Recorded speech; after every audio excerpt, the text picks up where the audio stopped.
Hey guys, Anthony 4x4Diesel. This video is much like one of the first videos I ever uploaded on YouTube, and it went for about 10 seconds. At that point in time, I think I had a Google account or something, never really watched or did anything with YouTube. I don't know why I decided to, but I found a 2010 150 Prado we were working on, had a really massive amount of play in the driver's side front wheel bearing, and I sat the phone on the bench because I wanted to demonstrate. And just sat it on the right angle, and I walked up to the wheel and I kind of went to demonstrate how bad that is. Now we've come a long way since then. It was only a couple of years ago we started to use our YouTube channel and started another YouTube channel, and they are quite successful and growing rapidly. We're going to get under this vehicle and show you some of the typical things that not only do you look at, but this one, because it's done about 300,000 Ks, I'll confirm that in a moment, it's got some of the typical problems you're going to see at those kilometres. So let's get underneath and have a look. So I'm trying to do it a little bit different to what I've done in other inspection videos, and instead of moving around too much, I'm going to focus on the problem areas. So if you want to see the other videos walking around, checking out underneath the whole vehicle, we've got plenty of those, but we need to change it up a bit. And this is looking at the front lower control arm at the passenger side, the rear bush up here, right? So what we're looking at, see that crack there?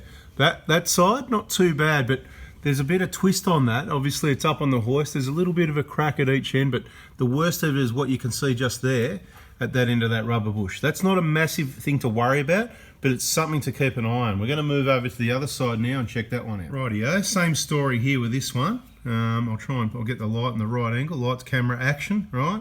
This is difficult, guys, to get the camera on the right angle and zoom it in and get it to focus and get the light the right way. Easier said than done, but you can see that bush there. So there's sections of this rubber bush. It's not solid all the way around, if I know it. So let's be clear, you know, it's sort of from there to about there is where the bush is, you know. So it might be, I don't know, let's say percentage-wise 30 or 40% there at the bottom, but it's about halfway cracked. It's cracked along and then it comes down. Again, I've seen worse. This is kind of like 50% halfway there, let's say. This is, if you haven't already, a good time to start budgeting and saving for replacement. We've talked about the replacement options in other videos. You can get aftermarket bushes, you can get genuine bushes, you can get aftermarket arms, you can get genuine arms. The only options we supply, if you want genuine arms, we can supply you those cheaper than you'll get them in Australia. Delivered to your door sort of thing for DIY fitment while you're doing your suspension, for example. So keep an eye on those. We certainly don't want, I don't want to sell you bushes before you need them. We don't want people going in replacing these before they need to be replaced, because it is quite expensive. So just keep an eye on them. And look, you know, it all depends how much money you've got. So if you see this on your vehicle, it's not panic stations. Oh no, you know, look, I better sell the car and get a big loan and buy a new car. Don't do that yet. Just calm down, put away some money, and eventually, you know what I mean? We've seen these though where they're cracked a lot more. We've seen them. Seen them cracked, torn all the way through. It doesn't go anywhere. That whole arm, see this outside section, right? There's a bolt through the middle there. It can't go anywhere. And I've seen them completely broken. You think it'd drive absolutely horrifically terrible, but actually apparently not too bad. But anyway, that's the deal. Let's have a look at the next component. There's a few other little issues we've seen on this vehicle. That's why we're showing you in further detail. And this is something I've got to say, I don't think I've seen this before. So this is a first time I've seen this. I've got my assistant here. We're going to play around with it, but I'll show you, not yet. We'll just explain. So there's a gap there. There's a gap at the drive. That's where the front drive shaft's going into the near side or passenger side of the front diff. And I can tell you now, normally there's a bit of movement in and out and up and down and all that sort of thing, but that flat plate, it's like there's a number of seals and dust seals and that, but that metal plate on the end of the CV that, you know, right on the end there that I'm pointing at, should be sort of flush flat with the diff. Now, this one's not, and we notice a bit of oil there as well. You may be able to just see that. I'll just try and, in the bottom of the picture, if we can light up that oil, maybe. You know, down here, right, there's a bit of oil. Not a lot, but there is oil leaking. It shouldn't be. So someone might say, oh, I just changed the diff seal, but because I know these vehicles fairly well, I'm looking going, that is just not sitting right. Now, mate, can you please grab that and try and move it in and out like it was moving before sometimes? So it won't go in more than that. That's sort of all the way in, but it's still got like a 4mm gap. But if we give it a wiggle and a pull here, I'll turn the wheel a bit while you're doing that. See, I'll do that. We'll try and get it to sort of, it moves in and out anyway. Oh, there you go. See, it moved a little bit. So we caught that a little bit on camera. That's good. It is very difficult. There you go. That's it. That's what we want it to do. Beautiful. Anyway, it's plain. Have a rest, mate. All right. You do that. I'll do this. Hey, right. So you can see what's going on. See how far it's sitting out? It's just not sitting where it's meant to be. Now, this vehicle was in a slight bingle recently. So there's a possibility it's to blame. Because this is really odd. This is not a normal Toyota thing, what happens. And when vehicles have little hits and bull bars are connected to chassis and everything's connected one way or the other, something could have copped a bit of a shunt there. And I believe there's an issue here. Now with the drive shaft itself and the CV joint, which you can't see at the moment because we've done this, this is going to be called the zoom in on the problem video or something like that. See, but creative, boom. I didn't think about that. I just went boof, boof, just like that. This is the zoom in on the problem video. There you go. Let's see if I remember to put that name there when I upload it. Anyway, you can see a problem there. That is not what it should look like. I just want to be clear. They do move in and out a bit normally. Perhaps we'll go to the other side and show you what normal movement is, but I haven't checked the other side yet. Assuming it's normal at that side. That's open. Dirt's going to get in there. Water's going to get in there. There's nothing stopping that from moving back there in service. So over to the other side we go. We're over the other side now. This one, I'll get my assistant to try and move it just to demonstrate. Let's see, have a crack, mate, in, out, whatever. Okay, so the only movement we've got, that's at this end of the joint. All right, you can hear it up this end, that's fine, that's normal.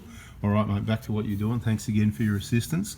So what you're looking at up here, you can see that dust boot, right, on that inner, on the drive shaft, right?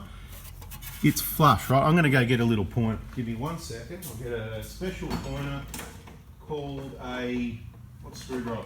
I use this electrical screwdriver because it's long and pointy and, you know, I'm not really electrical, so, you know, a little bit. All right, so here's my pointer, right? I'm gonna get up in there. This is the housing, the end of the screwdriver right there now. You can see that just at the bottom there. That's the housing of the diff. The metal dust guard, see, it's inside, right? So that's kind of basically flush, but I don't want you to expect that all the time because what's going to happen, if you expect it to be sitting flush and not moving like this one, it's not going to happen. I look at a lot more of these than most people, and I can tell you what happens. Normally you get a bit of movement in and out because there's just a retainer clip holding it, and there's a bit of movement in that. You get a couple of mil each way, you know, a mil in, a mil out, thereabouts. Ballpark estimation figures, no measurements, and I haven't taken any notice lately, right? So it's not going to sit flush like that. It's going to move in and out a little bit. And if you grab this, at the risk of getting the hands dirty while I'm trying to use the camera, this one isn't even moving up or down.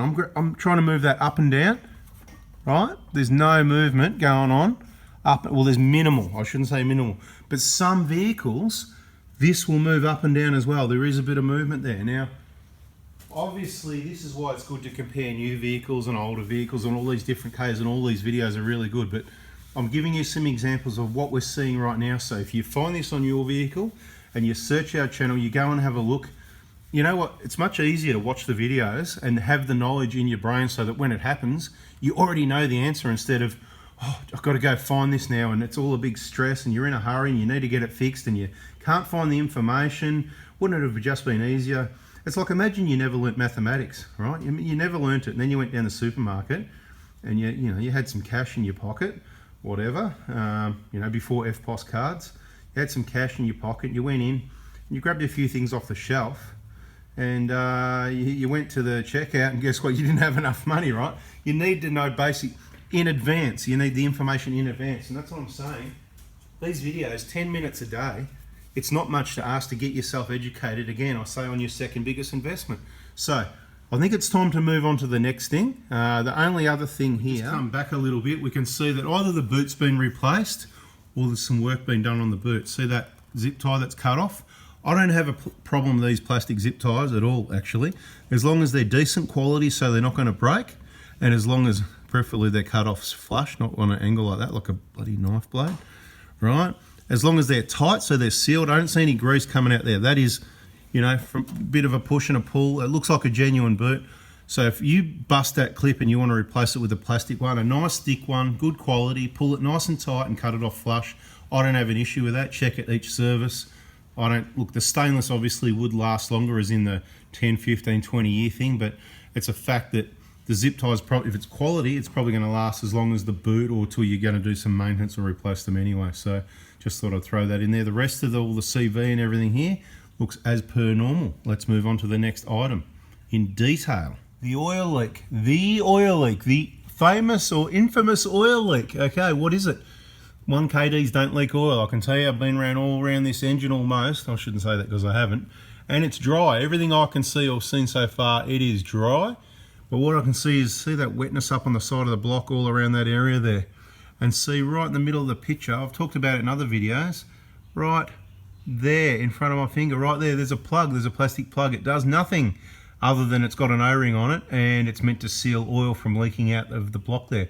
Now the quick dodgy fix is you wrap a bit of RTV silicone around, it gets a bit messy and it doesn't work that well. So what you do is, you get the O-ring and the plug, and we've got the part number on our videos. If you look at our playlist, I think there might be a playlist. I don't think there's a playlist on oil leaks actually. There'll be a video you might have to search called All the Oil Leaks, or The Oil Leaks, or The Oil Leak, things like that. Just put oil or oil leak and you're going to get everything based on oil or oil leaks we've got on the channel.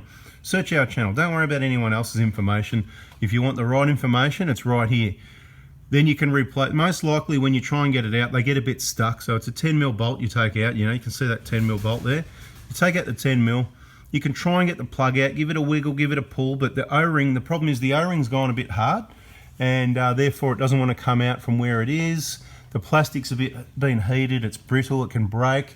Usually you get the whole plug out, some bits can fall down. It's only going to end up in the sump block in your drain hole. Next time you drain the oil will probably go everywhere and now you'll know why. I wouldn't suggest pulling the sump off to get it out at that point because, well, before that happens, because it might not be in the sump yet. It probably will be, but it might not be. It might need some more time to fall down. It's just plastic. I don't think it's going to do anything damage. It's just going to end up in the sump. You can then pull your sump sub-assembly off. I'll show you that in a minute later in the video. Well, you don't do that to check your oil pickup, but while you're there, you can have a look at your oil pickup and you can take that little piece out and reseal it. Whatever you do, just don't over tighten your sump plug because it'll cost you nearly a couple $100 for a sump. I just thought I'd throw that out there. So that's the oil leak. So you get the little plastic thing, the little O-ring. We've got the part numbers and everything in the other videos. I may add it in later in this video if I remember. Next item of interest, the fuel filler hose, which most people already know about. If you're new to the channel, check out all the other inspection videos. See this hose here? It's rock hard, right? Rock hard. What that kind of means is whenever you get some flex into it, off-road tracks and stuff. So if you go and buy an old 120 Prado and you're going to set it up and take it off-road, as soon as you start bouncing around and flexing the thing, it could crack. And the petrol affects it more than the diesel. So usually the petrol ones crack first. And obviously petrol's a lot more dangerous than diesel. So replace that hose on all the 120 Pros if it hasn't been done. Simple as that. I'll try and have the part number for you later in the video. On the diesels, what will happen usually is, when you fill up, you'll notice maybe some fuel dripping off that front tank there, and that's because it's gone hard and there's just a little bit leaking out the front of the tank. Usually the first you find out about it with a petrol is, it splits open because it's just gone even harder because the petrol unleaded fuel affects everything in your fuel system all the way from your tank to your engine a lot more than the diesel does, right? Diesel's actually kind of good. It's rust prevention, it's a lubricant. Petrol, terrible stuff. That's another story in another video. So just take that into account with your petrol vehicles, maintenance on all, like your fuel sending units. Usually they're the items that fail on the petrol models in both tanks. Again, you'd have to keep one long enough for it to happen to you. It's usually probably going to be 8 to 10 years plus, but we do hear about it more in the petrol models, predominantly, even though there's not that many petrol models, so it's definitely an issue for them. So just replace the bloody hose, right? So it doesn't matter about what's what. I don't care if it's petrol or diesel. If it's a 120, replace the hose. If it's a 150, sit tight. We haven't seen one leaking yet. Perhaps it's a slightly different hose. Perhaps the quality's better and they don't have the issue. Now, let's take a final look around underneath the vehicle like we normally do before we go up under the bonnet and point out a few issues there. All right, let's start from the back of the vehicle and just have a quick look because we've covered what we already know. Yeah, it's a bit dirty, can do with a bit of a clean. Someone's had it off-road on things where it hasn't got clearance, and this rear bash plate, it's been pushed in a lot. Normally there's more like 20mm clearance from the metal plate to the metal tank guard, if you like. So that could do with removing its 5 bolts, 2 at each side, two there at the exhaust side, two at the other side, and one up in front at the diff side there. They're 12 mils. You can easily drop that down and gently massage that out with a bloody big hammer, and maybe some timber, soften the blow a bit. Generally, it's good if you put it down on timber or something a bit softer, and use a bit of timber in behind and just smash it out with a big hammer. So the timber's a bit softer, you know, or whatever you've got, mate. I'm just sort of DIY home what you might have there. Okay, obviously the suspension's been there a while. It's got a bit of surface rust type stuff like that. Ironman, we said it was. I'm not sure, do they use King springs or other yellow springs that look the same? I don't know. Don't know much about Ironman.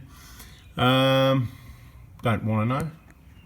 Or maybe there's nothing good to say, so we'll just say I don't know. Anyway, rear brake pads, bloody heaps of meat. Rear tyres. Look, they're getting low, right? You can see they've been overinflated. This is a good example of overinflation. Okay, see at the sides here. I haven't measured it, but I can tell you, estimate me looking at that right now, me and you looking together. On the outside edge, about 8 mil as it goes in, maybe down to about 6. In between that tread there, maybe 5. By the time we get to where those two little divots are, not on the divots, look, let's just get to the middle of the tyre, 2 to 3 mil tops. So that sort of equates to twice as much wear in the middle of the tyre than at the side. So we've got an overinflation issue going on here. Need to rotate the tyres and keep the tyre pressures in check based on your load and your type of tyre. Let's have a look at the other one. This one looks more like what it should.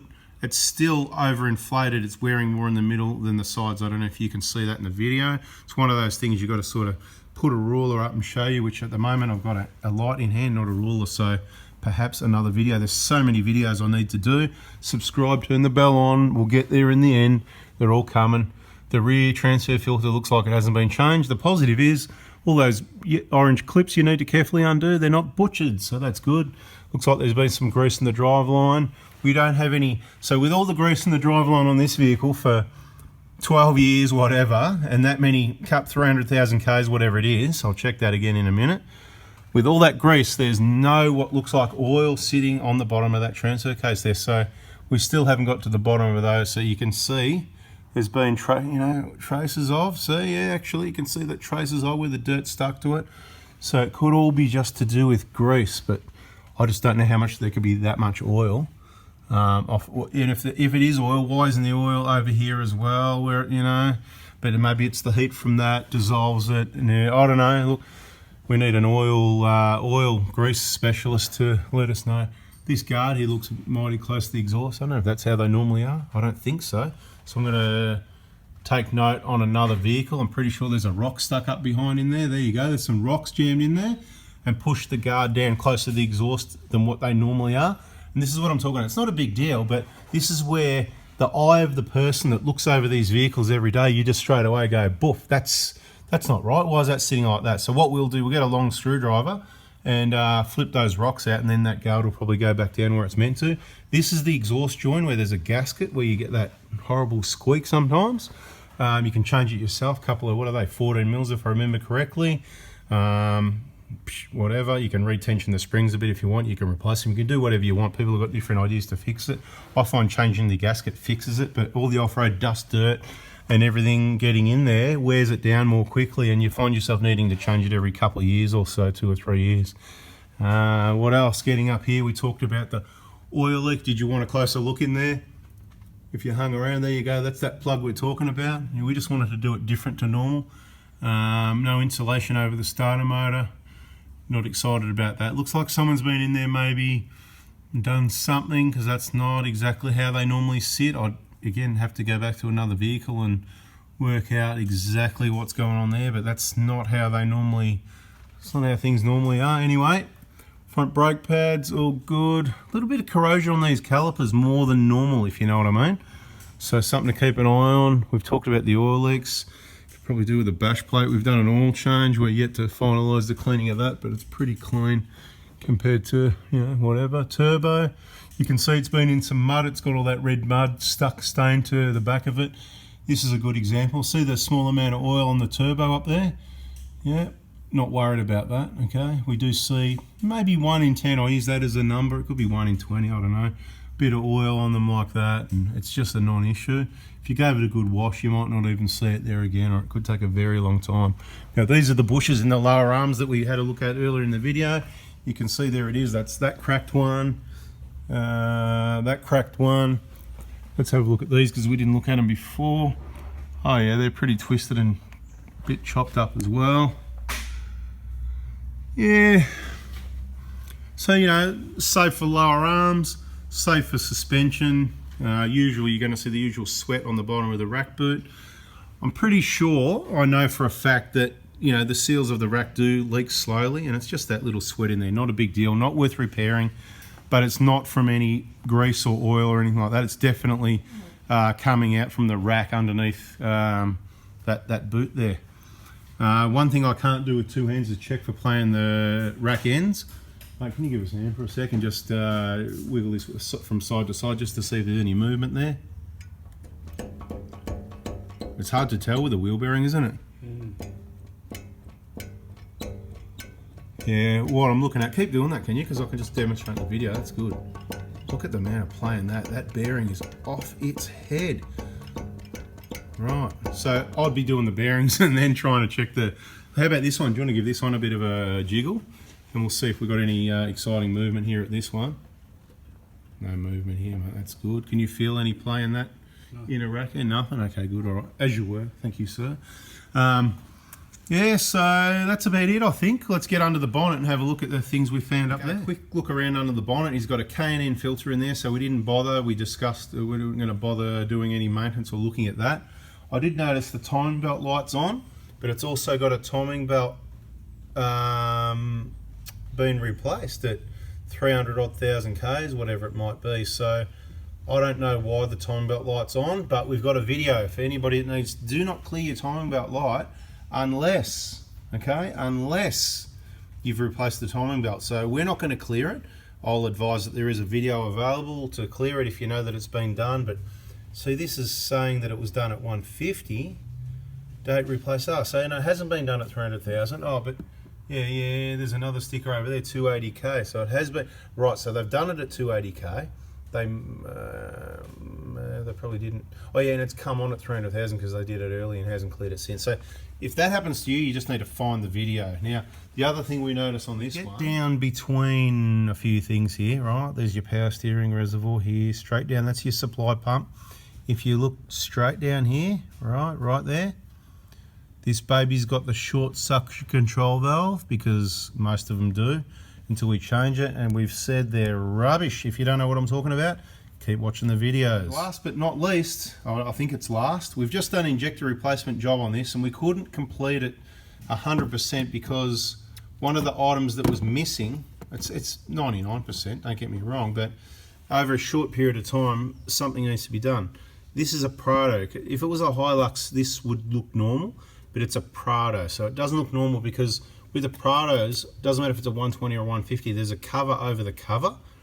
And that's why you watch our videos before you do any injector or injector replacement work, so then you can see what's normal, what's not, what's in place, what's, you know, what's right and what's wrong, so you can bring it back to factory reliability. This wiring loom here, it's just sitting there because normally on the Prado there's a cover over the cover. It's an insulating cover. It's plastic, it's got some foam under it, it sits over nicely. There's a couple of bolts that hold it down. So if yours is missing, you can get one from the wreckers or order one from Toyota, and you probably need the 4 bolts that hold it. That's what these holes are for. You know, in the Hilux you go, well, what's that hole for? You get your car back and you think, what's going on, what's missing, what goes in that hole there? Well, it's kind of like a universal mold for the Prado and the Hilux. There is a couple of different parts to it, because if you look up the middle of the valve cover on the Prado, you'll see there's also some holes that are normally drilled out and tapped with a little insert for the Hiluxes, but the Hiluxes use those and not these. So that's what you're looking at. On the Prado, the cover goes over, there's a bolt that goes in there, 8mm, M8, it's a 12mm head, same over here, and there's 2 M6s with a 10mm heads that go around about the middle and one down the back. It wasn't there, it's not available, we couldn't put it on there. Not a big deal, but who would like their wiring loom just sort of sitting there like that over a long period of time? Not good. So obviously we've got to advise the client, and he'll be getting a copy of these videos. So, you know, if I forget anything, whatever, well, you've got a hard copy if you like, right? And so does everybody else eventually. Anyway, that's about it on this vehicle. This is one that had some wiring. I'm just going to quickly mention it again. I don't know if I what I said about it, but you can't. And he didn't do this. He's going to work on sorting it out, upgrading it, or send it to one of our workshop partners who loves electrical. Now the issue here is these, I've mentioned in another video, these are circuit breakers. See those? Right? That's an outer case kind of thing around here, right? That thing there, that will have a little hole there. So slowly that'll fill up with water, right? That could be full of water or anything. It's going to short out. Circuit breaker, the idea is when there's a short, it disconnects, but it automatically resets. It's something that you need if you've got something on, like, okay, so they use them on brake controllers because brakes is a matter of safety, right? I'm not sure that I'd agree that, you know, that you need it on a brake controller, like it's that absolute, you know, if you've got a problem, you've got a short, you need it off the brake so the car still work. But I'll give you a really good example where they use them. It's on headlights. So your headlights can't have a fuse. Well, they can, but they shouldn't have a fuse, because when you're driving at night, if you're out in the country, it's pitch black dark, and your headlights went off, you're in trouble, right? So what ideally happens is, if you've got a short circuit, usually going to be caused by someone messing around with a vehicle, right, or, you know, someone that's touched it, then when there's a short, so they go off, but they come back on. So as soon as it cools, it bang, bang, boom, boom, boom, they might pop on and off a bit. So you might lose them and you'll go, holy manoli, and then within a second or two, they might come back on, but they're ready to go back off again. But you can then slow down, hit the brakes, slow down, whatever, and at least you've got a chance. That's the idea of a circuit breaker. It's a temporary thing, and you certainly want them working. If this was for your headlights and they were mounted like that, this is something that could just bang, your headlights stop working, you know what I mean? Just bang like that, and that's it. You're a goner. So anyway, just talk about those a little bit, you know, as opposed to a fuse. You know, this is going to be a fuse in here. I'm not going to touch anything because that wire's all really stiff and there's all these joiners, and I'll move that and this will come out. And this is what I mean. This is what we don't like, because we worked on it last. When something goes wrong here, or, you know, we don't get any of that, but I see everybody else does, so we're very careful of it. But I'm putting it out there so you understand the cause of the problems, you know, like these filters here, when they're moved out to here, the edge of these fuel lines can rub on the edge of the plastic cover that we're about to refit that now, right? And they end up very close to these hoses, and then if the cover rubs on that hose there or here, that is going to rub through. You're going to end up with a fuel leak, and the car's going to, when you have got no fuel, you haven't got fuel pressure, that's when the car's going to break down, right? So we just got to keep an eye on these things. And of course, all this extra wiring and zip ties and other, you know, so we haven't changed any of that. We advise, this isn't part of the injector job. We work around it the best we can. I haven't got time, unfortunately, to rewire people's vehicles. So you need to, if you can, sort that out prior, or I'm going to advise you about the possibilities of the problem. It's up to you whether you want to sort it out. You could do it yourself. You can take it to who you want, or I can recommend someone that you can take it to get all this sorted out. It's very time consuming. Time is money. Bada bing. A lot of talking. That's a video. I hope you liked it. A little bit different way of doing things at the start. Please give us a thumbs up, and, you know, subscribe, turn the bell on. More information coming your way soon. See ya.